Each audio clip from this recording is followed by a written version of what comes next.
Aujourd'hui, nous allons aborder un thème très intéressant. Nous allons parler de la présentation de prix, la façon dont vous présentez votre prix au client. Alors, bonjour à toi. Si c'est la première fois que tu me découvres, ici, d'abord, nous parlons de profit, toutes les stratégies, toutes les tactiques qu'il faut savoir pour pouvoir multiplier vos profits. Et deuxièmement, nous parlons du mindset, un truc dont je pense être nécessaire dans la vie de chacun. Peu importe ce que vous faites dans la vie, vous avez besoin d'un certain mindset pour atteindre un certain niveau. Donc, parfois, c'est notre mindset qui représente l'obstacle ultime à ce que nous pouvons faire dans la vie. Donc, c'est pourquoi je parle également du mindset. Tout ce que vous avez à faire pour ne pas manquer nos prochaines vidéos, c'est tout simplement de vous abonner, laisser un commentaire si cela vous dit quelque chose et troisièmement, liker. C'est aussi simple. Le thème d'aujourd'hui, nous allons parler de la façon dont vous présentez votre prix au client. En fait, la façon dont vous présentez votre prix au client est aussi important que le produit lui-même. Je vais encore répéter ça pour vous. La façon dont vous présentez votre prix au client est aussi important que le produit lui-même. Parce que la façon dont vous présentez votre prix au client peut lui chasser, peut faire en sorte que le client achète votre produit ou peut faire en sorte que le client n'achète pas votre produit.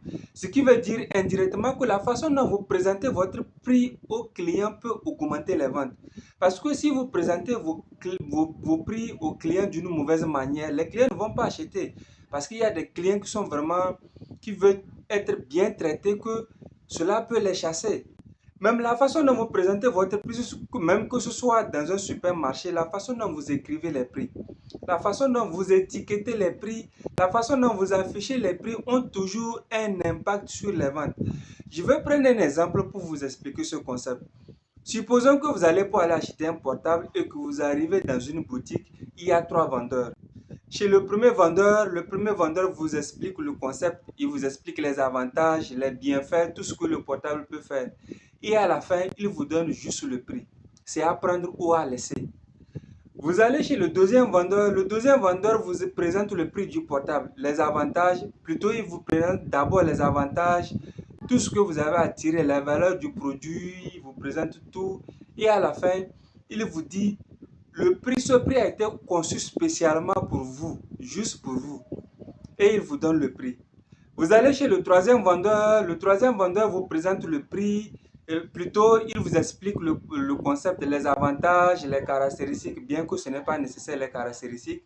Et à la fin, il vous dit que ce prix a été conçu spécialement pour vous et c'est une offre spéciale pour vous ce jour-là, ce jour que vous voulez acheter le portable. Parmi ces trois vendeurs, quelle est la probabilité que vous achetez chez le vendeur numéro un, numéro 2 ou numéro 3? Vous allez voir qu'il y a plus d'attirance, il y a plus de probabilité que vous achetez chez le vendeur numéro 2 ou le numéro 3. Parce que la façon dont ces deux vendeurs ont présenté le prix est différente de la façon dont le premier vendeur a présenté son prix. Alors, chers amis, si je répète parfois produit, c'est plutôt le prix, hein, la façon dont il a présenté le prix. Donc, je ne sais pas pourquoi, c'est parce que j'utilise beaucoup le nom produit que ça revient souvent. Alors, vous voyez, donc la façon dont le premier vendeur a présenté son prix est différent de la façon dont le premier vendeur a présenté son prix est différent de la façon dont le deuxième vendeur et le troisième vendeur ont présenté leur prix. Vous voyez, il y a plus de probabilité que vous achetez chez le vendeur numéro 3 ou le numéro 2. Tout simplement, la façon dont ils ont présenté le prix vous dit d'abord que ce prix a été conçu spécialement pour vous. Et deuxièmement, que c'est le prix de ce jour-là. Il se pourrait que le lendemain, les prix s'augmentent. Parce que, vous savez, il y a des jours qui ont des offres spéciaux, il y a des jours qui ont des rabais, des promotions. Mais le fait que le vendeur vous dit que ce prix a été conçu spécialement pour vous ce jour-là va vous amener inconsciemment à acheter ce portable parce que vous allez penser que le prix pourrait augmenter. Bien sûr, cela se fait inconsciemment. Donc, vous voyez, le simple fait de présenter un prix peut faire en sorte que le client achète votre produit ou non. Donc, aujourd'hui, vous devez commencer par considérer, être conscient sur la façon dont vous présentez les prix au client. Si vous voulez présenter les prix au client, faites en sorte que cela ait de la valeur pour lui. Faites en sorte que cela présente soit la rareté, soit de la valeur devant le client. En fait, la façon dont vous présentez le prix peut augmenter ou diminuer la valeur du produit. C'est très important ce que je dis.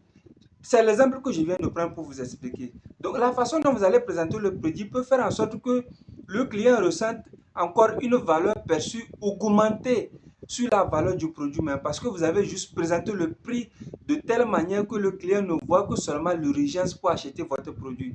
C'est également au niveau des affichages des prix, au niveau de votre boutique, que ce soit dans un supermarché ou quoi. La façon dont vous affichez les prix peut également déterminer le degré de l'achat de votre produit. Si par exemple, vous avez tendance à mettre les prix en arrondi, c'est-à-dire il y a moins de probabilité que les gens achètent votre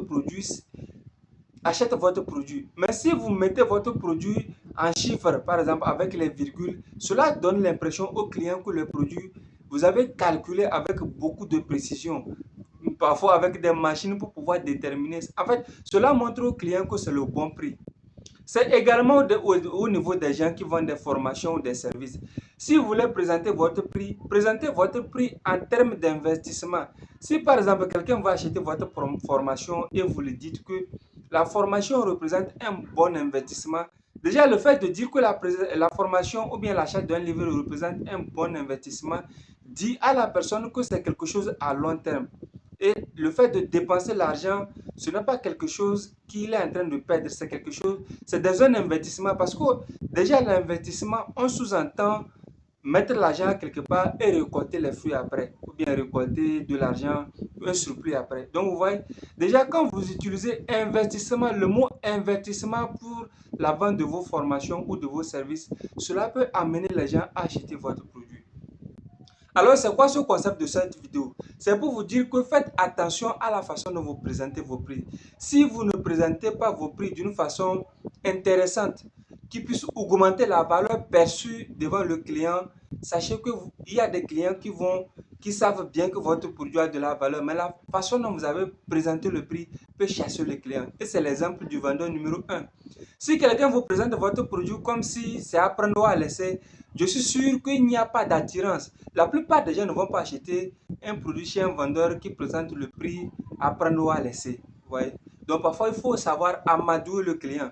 Et cela doit se trouver dans la façon dont vous présentez les prix. Alors, chers amis, c'est tout pour la vidéo d'aujourd'hui. J'espère que cette vidéo vous apporte quelque chose. Encore une fois, si vous n'êtes pas encore abonné à la chaîne, abonnez-vous et on se dit demain pour une nouvelle vidéo. Bonne journée à tous.